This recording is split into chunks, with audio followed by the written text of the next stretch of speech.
শিক্ষার্থীগণ, এখানে আমি অন্ধবধূ থেকে কিছু অনুধাবনমূলক প্রশ্নের উত্তর দেব। তোমরা ভিডিওটি মনোযোগ দিয়ে শুনবে এবং দেখবে। তো 1 নম্বরে আছে, জ্যৈষ্ঠ আসতে কদিন দেরি ভাই, বলার কারণ কি?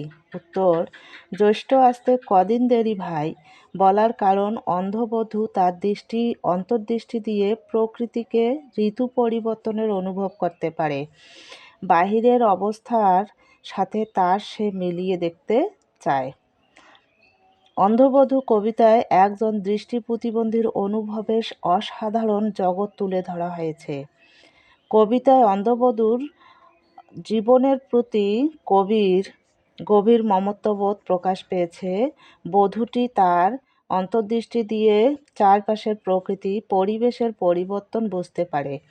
আলোচ্য অংশে একজন দৃষ্টি প্রতিবন্ধী মানুষ অনুভবের অসামান্য এক জগৎ ধরা পড়েছে। এখানে প্রকৃতির বিচিত্র রঙের ধারণা সমৃদ্ধ। বধূটি তার অনুভব থেকে জেনে নিতে চায় আসন্ন ঋতুর আগমন এবং ঋতুর পরিবর্তনের সময়সীমা। 2 নম্বর প্রশ্ন হচ্ছে, সমাজ দৃষ্টিহীনদের অবজ্ঞা করে কেন? উত্তর, সমাজের মানুষ কুসংস্কারে বিশ্বাস করে বলে দৃষ্টিহীনতাকে জীবনের অভিশাপ মনে করে দৃষ্টিহীনদের অবজ্ঞার চোখে দেখে।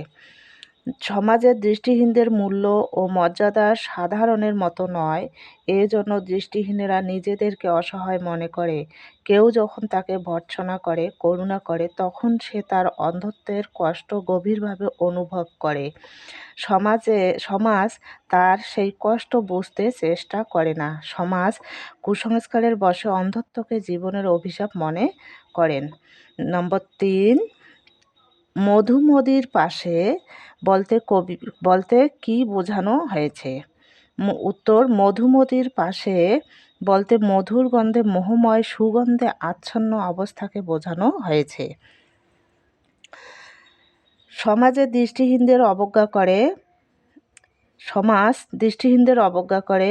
দৃষ্টিহীনেরা নিজেরাও নিজেদের অসহায় ভাবে, কিন্তু ইন্দ্রিয় সচেতনতা দিয়ে এই দৃষ্টি প্রতিবন্ধিতা দূর করা সম্ভব। পায়ের নিচে নরম বস্তুর অস্তিত্বের অন্ধবধূ ঝরা বকুলের অস্তিত্ব অনুভব করে। সেই সাথে বকুলের মধুর গন্ধে মোহময় সুগন্ধে আচ্ছন্ন প্রকৃতির পরিবেশকে অনুধাবন করে। তারপরে আছে 4 নম্বর প্রশ্ন হচ্ছে, মন্দ নেহায়েত হয় না কিন্তু ভাই, অন্ধ চোখে দ্বন্দ্ব চুকে যায়, বুঝিয়ে লেখো।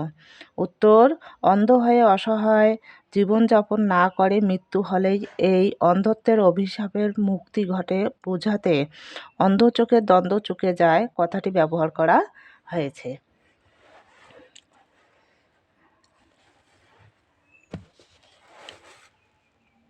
তারপরে হচ্ছে,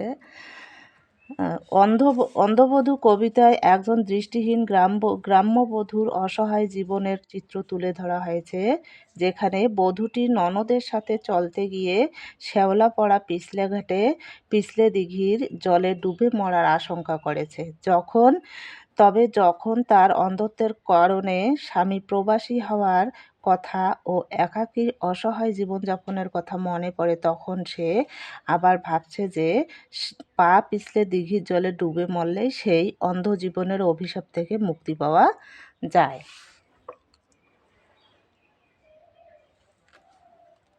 প্রশ্ন 5, ওমা, এ যে ঝরা বকুল নয়, চলনটি ব্যাখ্যা করো। উত্তর, অন্ধবধূ কবিতায় অন্ধ দৃষ্টিহীন বধূটি পায়ের তলায় ঝরা নরম বকুলের অস্তিত্ব টের পেয়ে তার সত্যতা সম্বন্ধে নিশ্চিত হতে সঙ্গে ননদকে প্রশ্নোক্ত কথাটি জিজ্ঞেস করে। অন্ধবধূ কবিতায় গ্রাম্যবধূটি দৃষ্টিহীন বলে সকলেই তাকে অবহেলা করে। তার অন্ধত্বের কারণে শ্বশুরবাড়ির লোকেরা তাকে বোঝা মনে করে। ফলে বধূটি সারাক্ষণই গৃহকোণে বন্দি থেকে কেঁদে কেঁদে দিনাতিপাত করে এবং অনুভবে জগতের রূপ রস গন্ধ সম্বন্ধে জ্ঞান ধারণা করে। একদিন সে তার ননদের সাথে দিঘির জলে স্নান করতে যাওয়ার পথে তার পায়ের তলায় ঝরা বকুলের নরম অস্তিত্ব টের পায় এবং সে নিশ্চিতভাবে সঙ্গী ননদকে সেটি সম্বন্ধে জিজ্ঞাসা করে। প্রশ্ন 6, অন্ধবধূ মরে যাওয়াকে ভয় পান না কেন? উত্তর, অন্ধবধূ নিজেকে সবার জন্য বোঝা মনে করে, তাই সে মরে যাওয়াকে ভয় পায় না। সমাজে দৃষ্টিহীনদের মূল্য ও মর্যাদা সাধারণের মতো নয়। এজন্য দৃষ্টিহীনেরাও নিজেদের অসহায় ভাবে, আত্মমর্যাদার বোধেও সে সমৃদ্ধ। এই অন্ধত্বের কষ্টে সে গভীরভাবে অনুভব করে। দিঘির ঘাটে যখন শ্যাওলা পড়া পিছল সিঁড়ি জাগে, তখন সেই সিঁড়িতে পা পিছলে জলে ডুবে মরার আশঙ্কা প্রকাশ করে। আবার এও অনুভব করে যে ডুবে মরলে অন্ধত্বের অভিশাপ ঘুচত, তাই মরে যাওয়াকে অন্ধবধূ ভয় পায় না। তারপরটা আছে প্রশ্ন 7, যে একলা থাকা সেই তো গৃহকোণ, লাইনটির ব্যাখ্যা করো। অন্ধ গৃহকোণে যে এক প্রকার বন্দি জীবন, সেটি বোঝাতে প্রশ্নোক্ত বাক্যটি বলা হয়েছে। অন্ধবধূ কবিতায় একজন গ্রাম্যবধূর দৃষ্টিহীন জীবনের দুঃখ বেদনার কথা প্রকাশ করা হয়েছে। বধূটি একদিন তার ননদের সাথে গ্রামের দিঘিতে স্নান করতে যায়। মায়ের স্নেহের পরশে মতো দিঘির জলে বধূটি কিছুটা সময় কাটাতে চাইলে ননদ তাকে তাড়াতাড়ি স্নান শেষ করতে বলে। বাড়ি ফিরে যে তাকে গৃহকোণে পড়ে থাকতে হবে, সেই কথাই বধূটি তার ননদকে প্রশ্নোত্তর-চরণের মাধ্যমে বলেছেন। 8 নম্বর, বাঁচবি তোরা দাদা তো তোর আগে, কথাটি বুঝিয়ে লেখো। উত্তর, অন্ধবধূ কবিতাটির দৃষ্টি প্রতিবন্ধী বধূটি মরে গেলে শ্বশুরবাড়ির লোকেরা নিস্তার পায়, সে কথা বধূটি ননদকে প্রশ্নোত্তর চরণ দ্বারা আক্ষেপের স্বরে বলেছেন।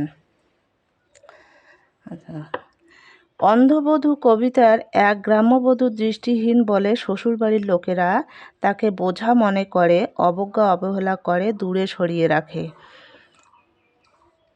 ফলে বধূটি তাদের অবজ্ঞা অবহেলা স্বীকার করে সারাক্ষণ গৃহকোণে আবদ্ধ থেকে দিনযাপন করে।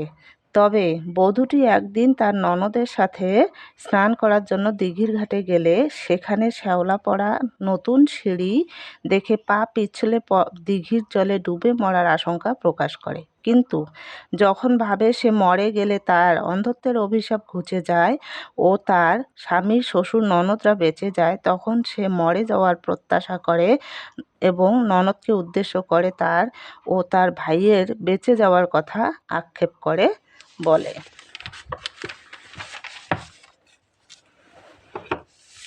তারপরের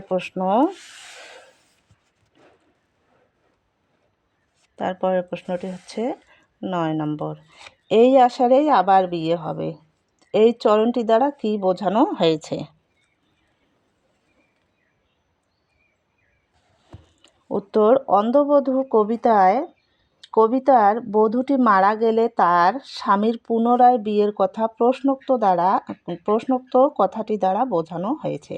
অন্ধবধূ কবিতায় গ্রাম্য বধূটি দৃষ্টিহীন বলে শ্বশুরবাড়ির লোকেরা তাকে বোঝা মনে করে, অবজ্ঞা অবহেলা করে, দূরে সরিয়ে রাখে। অসহায় বধূটি এত দুঃখ কষ্ট সহ্য করে গৃহকোণে পড়ে থাকে। সে ননদের সাথে দিঘিতে স্নান করতে গেলে দিঘির জলে ডুবে মরার ইচ্ছা ব্যক্ত করে। বধূর কথা শুনে ননদ কিছু বললে তখন বধূটি বলে, সে মরে গেলে তো অন্ধত্বের অভিশাপ ঘুচে যায়, তার ননদ স্বামী বেঁচে যায়। আর বধূটি মরে গেছে এ কথা যখন তার স্বামী শুনতে পারবে, তখন অচিরেই সে দেশে ফিরে আসবে এবং সামনের আষাঢ় মাসেই আবার বিয়ে করবে বলে বধূটি ধারণা করে। সে কথাই সে তার ননদকে প্রশ্নোক্ত কথার দ্বারা বলে। পরের প্রশ্ন হচ্ছে 10 নম্বর, সেই তো ফিরে যাব আবার বাড়ি, কথাটি ব্যাখ্যা দাও। উত্তর, অন্ধবধূ কবিতার দৃষ্টিহীন গ্রাম্যবধূটি বাড়ি ফেরার তাড়া দেওয়ায় ননদকে উদ্দেশ্য করে প্রশ্নোক্ত কথাটি বলে। সমাজে প্রতিবন্ধীদের অবজ্ঞা অবহেলা করে, অথচ প্রতিবন্ধী হলেও যে তারা মানুষ, তাদেরও সুখ দুঃখ আনন্দ বেদনার অনুভূতি রয়েছে সুখ শান্তি ভোগ করার অধিকার, সেই কথাই সমাজের মানুষ ভুলে যায়। যে কারণে অন্ধবধূ কবিতার দৃষ্টিহীন বধূটি তার ননদের সাথে একদিন দিঘিতে স্নান করতে গেলে কিছুটা সময় না যেতেই ননদ তাকে বাড়ি ফেরার তাড়া দেয়। তখন সারাক্ষণ অসহায়ভাবে গৃহকোণে আবদ্ধ থাকা বধূটি দিঘির শান্ত স্নিগ্ধ জলে মায়ের স্নেহের পরশ পেয়ে আরও কিছুক্ষণ থাকতে চেয়ে ননদকে উদ্দেশ্য করে প্রশ্নোক্ত কথাটি বলে। তারপরের প্রশ্ন হচ্ছে 11 নম্বর, অন্ধবধূ দরদ ভরা দুঃখের আলাপন করতে চায় কেন? আচ্ছা, তো উত্তর, অন্ধবধূ কবিতার দৃষ্টিহীন বধূটির দিঘির শান্ত স্নিগ্ধ জলে মায়ের স্নেহের পরশ পেলে সেখানে দুটো প্রাণের কথা বলে মনের দুঃখের আলাপন করে কিছুটা সময় কাটাতে চায়। অন্ধবধূ কবিতার দৃষ্টি প্রতিবন্ধী গ্রাম্যবধূটি অন্ধত্বের কারণে সারাক্ষণ গৃহকোণে আবদ্ধ থেকে অসহায় জীবনযাপন করে। নিদারুণ দুঃখ কষ্টে গৃহকোণের আবদ্ধ অবস্থায় কাটানো বধূটি একদিন তার ননদের সাথে দিঘিতে স্নান করতে গিয়ে দিঘির শান্ত স্নিগ্ধ জলে মায়ের স্নেহের পরশ পায়।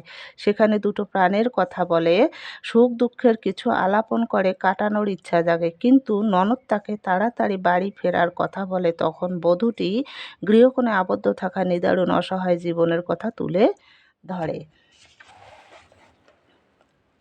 ধরে তাড়াতাড়ি বাড়ি ফেরার চেয়ে সেখানে দরদ ভরা দুঃখের আলাপন করে কিছুটা সময় কাটানোর ভালো বলে মনে করে ননদের উদ্দেশ্য করে প্রশ্নোক্ত কথাটি বলে।